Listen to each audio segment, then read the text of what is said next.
Hey there everyone, today we're going to be in the Cove and we're going to be doing a short battle room, so it should be a fairly short dungeon. The reason why I'm making it short, I'm not going to do this. I would love to show you a Shambler fight, but this lineup is not made for a Shambler. I believe I would just get my face thoroughly kicked in. Not enough AoE to handle the little spawns, and certainly not enough to actually kill the creature itself. Well, I probably could with some maybe decent marking, but it's not worth trying. It would be such a disaster, in all honesty, I would think.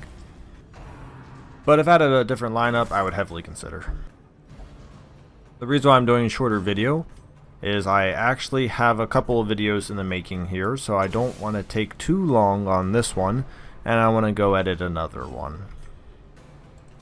I'm just going to stun up some of the damage dealers right now, just so they can't do those extra turns. Honestly, get him so he can't do that, and then I'm going to Hound's Harry so I can get some bleed on these guys that are invis. I'm in the Cove, and I know usually you shouldn't bring bleed. However, the Hellion and the Houndmaster are decent at bleeding, and the Houndmaster has a trinket on right now that gives him a 30% more chance to bleed, so I really couldn't pass up on that. Now we're going to bring this little son of a gun forward. I'm quite tired of him. And then we're going to smash the crap out of him. Probably the Houndmaster. Take the Hellion. Yeah, here we go. Like I said, smash the crap out of him. Bring this guy up. I know he's currently stunned, but we need to do at least 20 damage to him. Well, I guess 17 now. So, a dodge. That is not 17 damage. However, it's not the end of the world. I'm just going to keep bouncing back on stun targets. And we're going to control up these damage dealers at the end here. My team isn't slow, but they're also not the most speedy, so there's a decent chance that I could outspeed that guy, and I did, obviously. Now I'm looking to kind of heal and damage control, which I can't do because the Hellions can only move forward. Shoot. Okay, what I wanted to do there was actually use probably Cry Havoc once and Vestal heal a Divine Comfort.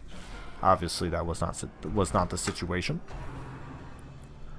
Good news is I don't really care about AoE damage too much. I obviously have the Vestal take care of that. Now I am actually very interested in killing this Cutthroat. Even though I can heal damage very well, it doesn't necessarily mean I want to take AoE damage a lot. So we're actually going to stun him because I don't know if I'm going to get to go before him. And that shuffle, it actually isn't too terrible, because now I can kind of hit most of these guys in a way. Because when the guy took up first and second position, that's all I could hit. But now that he's in the second and third, and this guy's in the first, I can kind of play around with who I want to hit exactly. Now, he does need to die, but I can chance a Hound's Harry, and I think I'm going to do that. So we're going to put some bleed on this dude in the back row here. With all that HP, and I'm actually going to...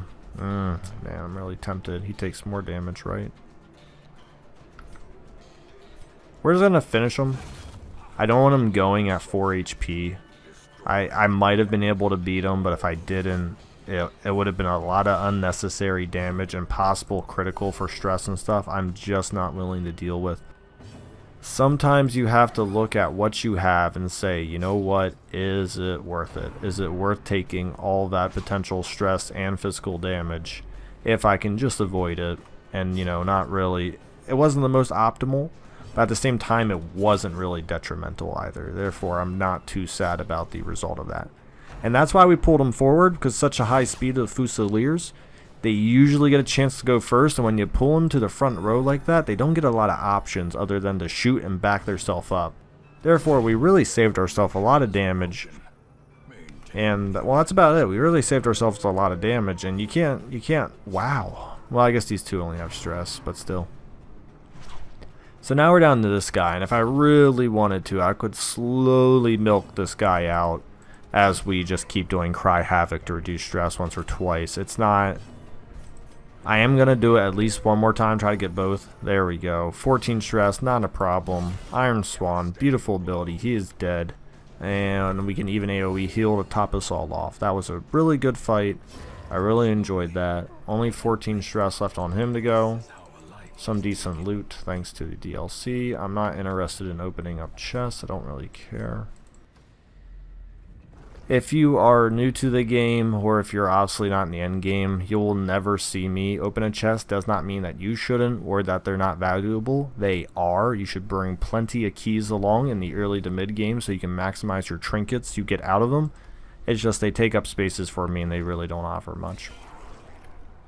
There is treasure in them and stuff. It's just money is, as I always say right now, it's just more of a second thought than it really is a priority.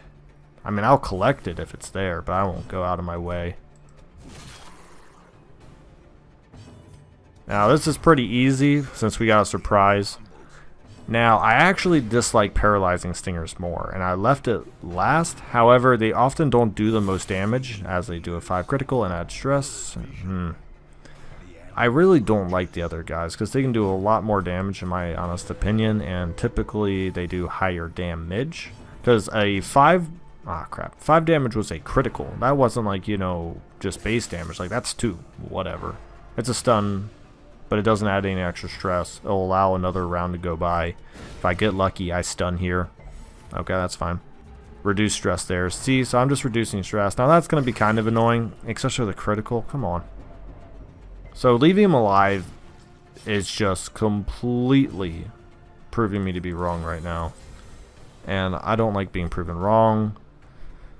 Part of me wants to finish this ordeal, but at the same time I want to cry havoc, so if I finish, I finish, whatever. Honestly, I can't believe the amount of criticals and damage that thing did do. They are very annoying, but I think that was a surprising amount of damage and utility. Because seriously, they usually suck, but usually they're not getting criticals left and right like that. That was insane. That was 66% of his attacks were criticals. Since this is a short dungeon, obviously we would just go down there and finish it, but I'm not interested in making it that short. So we are going to go right up top there. I heavily over purchased provisions, but that's okay because I'm so used to running mediums. I finally didn't run one, and now, you know, I was geared up for a medium run, and I spent all that money to just end right away.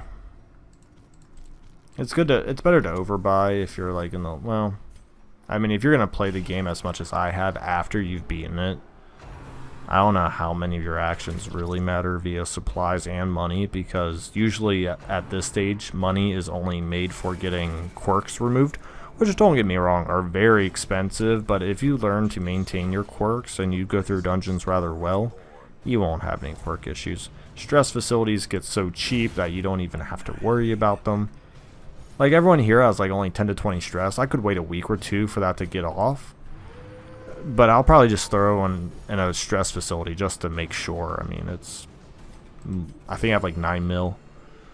Obviously, if you don't have 9 mil, be very careful of who takes stress to reduce stress. If you can, take a couple extra turns. Like right now, I could kill him. Dog treat kill him, but I'm not. Because if I was playing as if I want to get as little stress as possible, I'm going to cry havoc, right? I'm going to get everyone down to that nice range right there. And then you're like, oh, you want to kill him still? No, now you're going to stun him. Stun? Good. Now you're going to stun him. And then, you know, you can just do a little extra damage if you want, just to start softening him up. And the hope is you get one more cry havoc in there. Ah, max damage, okay. But as you see, I was really setting it up. I was working it. I was teasing it. I was like going, alright, you know, you're going to do some poke damage. You're going to stun him. You're going to shift him. You're not going to blow him away right away. You know, you're going to use a cry havoc or two. If you really wanted to be, oops, I keep holding them both. If you really wanted to be crazy about it, and I'll kind of show you what I mean by crazy, it might be worth it. We'll see. I'm going to try to take this trap out. And actually, it's not worth it because there's one right on the other side. If he had maybe like 20 stress, I would try it. But by getting rid of this trap, it's pretty much going to take away all this stress anyways. And the vessels are really bad, so I wouldn't try to be greedy with that 4 because I'd probably knock it up to 30. And then they would get a huge debuff, and it's just a nightmare after that. Popping some extra stuff before I get in there, just, oh yeah, good, because I need some of that bleed resistance on this guy. I don't want to get bleeding on me. Now, I'm gonna pull him forward. I want to kill him, and then him, and then him. Because he has so much physical protection, it's just gonna take a while to get through him, and if that bleeds, that's something that'd be done. This will probably bleed though. It's a pretty good percentage. Boom, done, killed off. If we get lucky, we can stun him with a 40%. Oh, so lucky. Ah, he heals him with a 19. Okay, I would actually rather that than physical, because at this point, any physical, I would have rather physical than stress, because at this point, physical is just going to get healed when I go home, essentially. So I don't need to worry about physical damage. And we're actually on a dog treat here. And now he can still do a lot of damage, but I feel pretty comfortable the Hellion can take... Ooh, dang. The Hellion can take care of him, and then we'll focus him up. He was stunned? No. So we're going to stun him. And actually, if we can stun him, which we did, we'll still just give him a chop. And now he's dead. There we go. So... Oh, that's right. It wasn't bleed out bleed. It was cry havoc. He's still dead next turn, so we can focus all of our attention here. I am going to mark him so the Houndmaster can function off of it. I don't really care if I pull him. It doesn't do anything different. Alright, whatever. It was all for the Houndmaster. We're going to get some nice extra damage on that. 9 to 18, pretty darn good for having 50%. Therefore, it would have been like 18 to 36, which is massive. Ooh, nice dodge. I should be, once I get back to my turn, I should be using Holy Waters. We'll try to get lucky again on the stun. Alright, it's a 40% chance. I don't really expect it to go through. Oh, man. Maybe this one, that's 60. Oh, this is over. Yeah, we'll just Holy Water for the heck of it. I'm probably going to have to get rid of him after this fight anyways. This was a really good kiting of a Uka Savage. The dodge was obviously nice, and if I would have remembered to Holy Water more, even if I would have been hit, the odds of me getting that 10 bleed was very low. So that's a medium dungeon. That's a semi-different lineup. I'm very fond of Houndmasters in general. Hellions are sometimes very good or bad. I believe she did very well here. Bounty Hunters recently, I've been using them for more of a pooling utility and marking. I like the fact that it can mark and pool. It really likes to set up some other individuals. The Vessel is all... wow, words, guys. The Vessel is always good at obviously just healing, and that was it was a semi-longer dungeon, but that's because I took an unnecessary fight that I didn't have to. If I would have head down straight away, I probably could have shaved off about a minute and a half to 2, thus resulting in about a 10-minute short dungeon, so that's not too bad. And, oh, From the Beyond. Let's see what useless people I can bring back. Oh. I didn't even know I lost a level 6 Houndmaster one day. Oh, and a Jester. Oh, which one do I like, guys? Which one do I like? I think this Highwayman right here. I think he's gonna be the key. I think he's gonna be the key. Well, let me sort by heroes. Now the only problem is I was trying to bring all these 4s up at the same time. I can get rid of the Vestal and then throw these guys into other lineups. 3 Jesters, 2 Houndmasters. Just make it an even 3-3, I guess. Yeah, sure. I know they give your trinkets back if you just discard them, but, you know, I'm a little paranoid. I don't feel like losing a Book of Sanity and Sacred Scroll for nothing.